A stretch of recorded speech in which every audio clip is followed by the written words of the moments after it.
सबको लगता है। रात का दूसरा पहर था, तभी जेल के कोने से अचानक कैदियों का शोर सुनाई देने लगता है, जिसे सुनकर सारे सिपाही उस ओर भागते हैं तो देखते हैं कि सेल नंबर 13 का कैदी अपने कमरे के फर्श पर अजीब सी हालत में पड़ा हुआ है। सिपाही घबराते हुए उस बैरक का दरवाजा खोलते हैं और उसके पास जाकर उसकी नब्ज चेक करते हैं तो पता चलता है कि वो कैदी मर चुका है। सिपाही बगल की बैरक के कैदियों से पूछते हैं, क्या हो गया ऐसे कैसे अचानक मर गया? ये शाम तक तो बिल्कुल ठीक था। कुछ भी समझ में नहीं आया साहब। उसके बैरक से बुरी तरह से चीखने चिल्लाने की आवाज आ रही थी। ऐसा लग रहा था जैसे कोई उसे बुरी तरह पीट रहा हो। उस कमरे में वो अकेला नहीं था, कोई और भी उसके साथ था। किसी ने उसको बहुत बुरी तरह से तड़पा के मारा है। किसी को उसके सेल से बाहर निकलते देखा था तुम लोगों ने? हैरानी की बात तो ये सर कि किसी को बाहर आते या अंदर जाते नहीं देखा। पता नहीं क्या बेसिर पैर की बातें कर रहे लोग। ऐसा कैसे हो सकता है? इसके सेल में तो ये अकेला ही था। मैं झूठ नहीं बोल रहा हूँ साहब। आप चाहे तो अगल बगल के और भी कैदियों से पूछ सकते हैं। हम सब ने उसके बैरक से आती हुई उन डरावनी आवाजों को सुना है। ऐसा लग रहा था वो किसी को देखकर डर से चिल्ला रहा हो। बैरक 13 का ये सेल फांसी कोठी से जुड़ा हुआ था। अभी 3 दिन पहले ही एक मुजरिम को वहाँ फांसी दी गई थी और उस फांसी के बाद से ही कैदियों को बैरक नंबर 13 के आसपास कुछ अजीबोगरीब घटनाएं होती महसूस हो रही थी। कुछ समझ नहीं आ रहा। कैदी की मौत दिल की धड़कन रुकने से हुई है, लेकिन उसके शरीर पर चोटों के निशान भी मिले हैं। अब बंद सेल में कैदी को चोट कैसे लगी, ये भी अपने आप में एक रहस्य है। क्या वाकई वहाँ कुछ ऐसा था जो सिर्फ उस कैदी को दिखाई दे रहा था? ऐसा भी तो हो सकता है ना सर कि उस कैदी ने खुद को ही चोट पहुंचाई हो। कुछ समझ में नहीं आ रहा। मेरी मानिए तो बंद करवा दीजिए इस बैरक को। और तभी से बैरक नंबर 13 को हॉन्टेड मानते हुए बंद कर दिया जाता है। 10 साल बाद जेलर कपाड़िया अपने कैबिन में बैठे हुए काम निपटा रहे थे, तभी उन्हें बाहर से थोड़ा शोर सुनाई देता है। जेलर बाहर चेकिंग रूम में पहुंचता है। क्या चल रहा है इधर? जेलर बोल अपने चमचों को मुझे हाथ लगाने की भूल न करें, और ये कपड़े मैं नहीं बदलने वाला। मैं कौन हूँ और मेरा ट्रीटमेंट कैसे करना है पता है ना? मैं नहीं जानता तुम कौन हो, और ये मेरी जेल है और यहाँ पर लोग अपने किए की सजा काटने आते हैं। चुपचाप वैसा करो जो करने को कहा जाता है। अभी जेलर और सुरेंद्र एक दूसरे से बात कर ही रहे थे कि तभी जेलर के फोन पर वहाँ के एमपी का फोन आ जाता है। मेरी बात ध्यान से सुनो जेलर। मेरे बेटे सुरेंद्र को तुम्हारी जेल में भेजा जा रहा है। तुम्हें उसका खास ख्याल रखना है। तुम्हारा खर्चा पानी सब मैं तुम्हारे घर भिजवा दूंगा। ट्रांसफर का मन नहीं है तो कोऑपरेट करो, समझे? मैं देखता हूँ। फोन रखने के बाद जेलर सिपाही को वहाँ बुलाता है। अभी मेरे पास उसके बाप का फोन आया था। किस जुर्म में अंदर आया ये? पक्के तौर पर तो अभी मुझे नहीं पता है साहब, लेकिन सुनने में आया है कि अपनी पत्नी के मर्डर का आरोप है उसके ऊपर। कहते हैं 50 लाख की डिमांड कर रहा था। जब लड़की ने विरोध किया तो मार डाला। तुम ऐसा करो, उसकी फाइल लाकर मुझे दो। और एमपी साहब ने कहा है कि उनके बेटे को स्पेशल ट्रीटमेंट दिया जाए। तुम ऐसा करो कि उनके बेटे के रुकने की व्यवस्था बैरक नंबर 13 में करो। उधर ज्यादा कैदी भी नहीं है, सुरक्षा में ज्यादा दिक्कत नहीं आएगी। असल में बेड, वाटर कूलर और बाकी सुख सुविधाओं की चीजों का इंतजाम कर दो। लेकिन साहब उस बैरक में तो लेकिन कुछ नहीं, जो मैंने कहा है वो करो। जाओ यहाँ से। बैरक में जाते समय सुरेंद्र बाबू, मैं आपको डराना नहीं चाहता, लेकिन फिर भी न जाने क्यों मेरा मन कर रहा है कि मैं आपको बैरक नंबर 13 के बारे में बता दूं। वैसे भी वीआईपी है आप, यहाँ आपको ये बैरक में नहीं रुकना चाहिए। ऐसा क्या है बैरक नंबर 13 में जिसे सुनकर मुझे डरना चाहिए? साहब उस बैरक में आज से 10 साल पहले एक कैदी मरा हुआ मिला था, और जांच पड़ताल करने पर पता चला कि न ही उस बैरक में कोई गया और न आया। आसपास के बैरक के कैदियों ने बताया कि उसके बैरक से बहुत बुरी तरह से चीखने की आवाज आ रही थी, और ऐसा लग रहा था कि उस बैरक में उसके साथ कोई और भी था जिसने उसे बहुत बुरी तरह से तड़पा कर मारा। क्या बकवास कर रहे हो? ऐसी उल्टी सीधे बातें बताकर तुम मुझे डराना चाहते हो?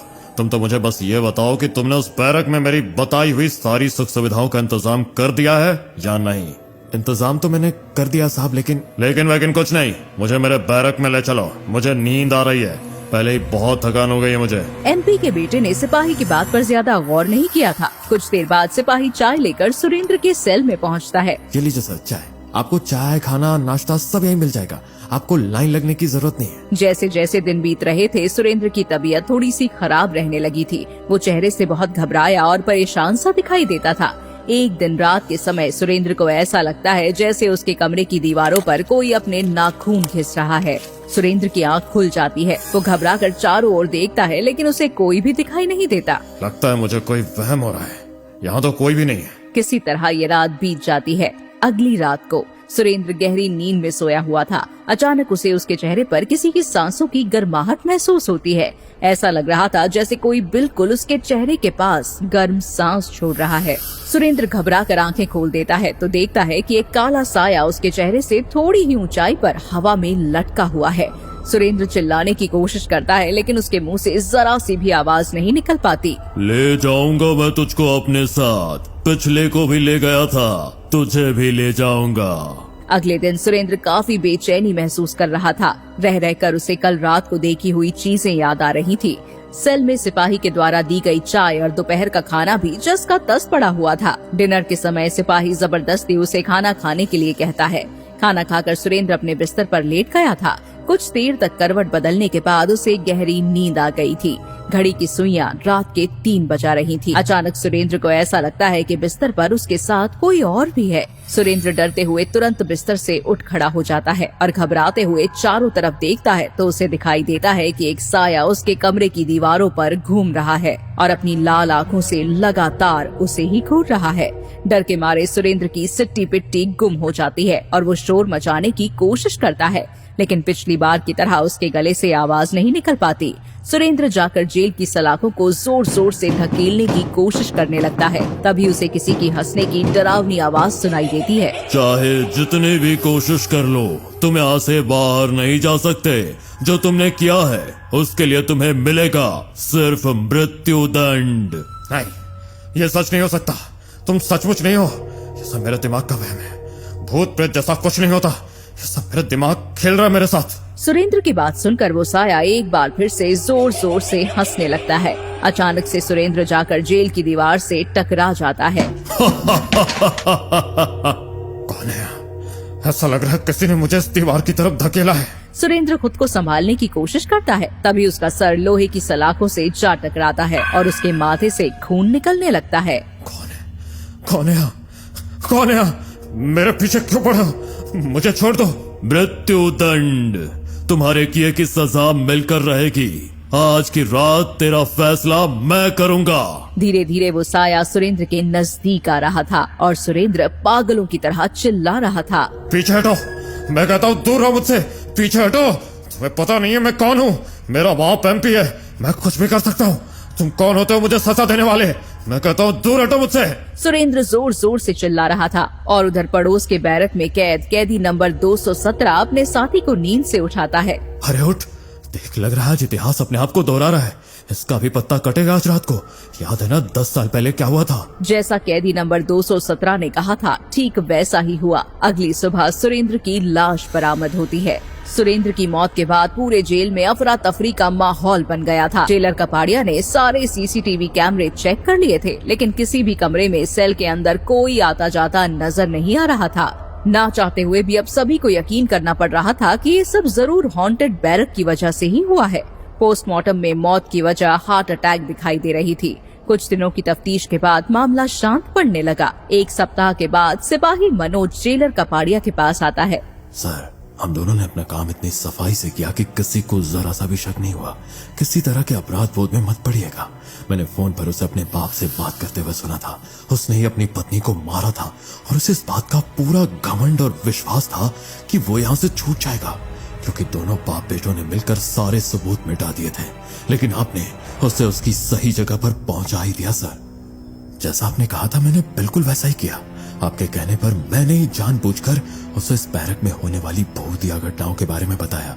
मेरे ऐसा करने की वजह से उसके दिमाग के किसी कोने में डर पैदा हो गया था, लेकिन फिर भी मर्दानगी दिखाने के चक्कर में वो इस बैरक में रुकने के लिए तैयार हो गया और उसके दिमाग में पैदा हुए उस छोटे से डर को ड्रग्स की मदद से हमने जानबूझकर बढ़ा दिया। हम उसका खाना उसकी जेल में पहुंचाने लगे और फिर बड़ी सफाई से उसके चाय और खाने में ड्रग्स मिलाना शुरू कर दिया। ड्रग्स के नशे में उसे वो सब नजर आने लगा जो वास्तव में वहां था ही नहीं। उसका डर उसके सामने भूत बनकर खड़ा हो गया और इसी डर से उसके दिल की धड़कनें बढ़ने से उसकी मौत हो गई। मुझे बस एक बात समझ में नहीं आई सर कि पोस्टमार्टम करने वाले डॉक्टर ने ये बात कैसे नहीं बताई कि उसके खून में ड्रग्स मिले थे। क्योंकि ये वही डॉक्टर था जिसने मेरी बेटी का पोस्टमार्टम किया था जब उसके पति ने उसे दहेज के लिए जहर देकर मारा था। पैसों के दम पर सबूत मिटाकर मेरा दामाद जेल से तो छूट गया था, लेकिन उस दिन के बाद से मैं एक रात भी चैन से सो नहीं सका। अपनी बेटी को इंसाफ नहीं दिला पाया, लेकिन इस बेटी के साथ अन्याय नहीं होने दे सकता। इसलिए मैंने एमपी की बहू को इंसाफ दिलाकर अपना फर्ज पूरा किया है। क्या कहते हैं सर, बैरक नंबर 13 को बंद कर दिया जाए या शांति हवन करा के वहाँ के भूतों से पीछा छुड़ा लिया जाए? जब तक कोई और बेटियों का गुनहगार कानून के हत्थे नहीं चढ़ता, तब तक बैरक नंबर 13 को ताला लगा दो। क्या यही था बैरक नंबर 13 का आखिरी शिकार, या फिर अभी और भी शिकार होंगे इस खूनी बैरक के? क्या वाकई सेल में कोई भूत नहीं था और जो कुछ भी सुरेंद्र ने देखा वो सिर्फ दवाओं का असर था? ये तो समय आने पर ही पता लगेगा। लेकिन जो जेलर ने किया, क्या पत्नी की हत्या करने वाले अपराधी के लिए ये दंड सही था? ये कहानी अपने साथ बहुत से प्रश्न छोड़कर जा रही है, जिनका उत्तर शायद आपके पास है।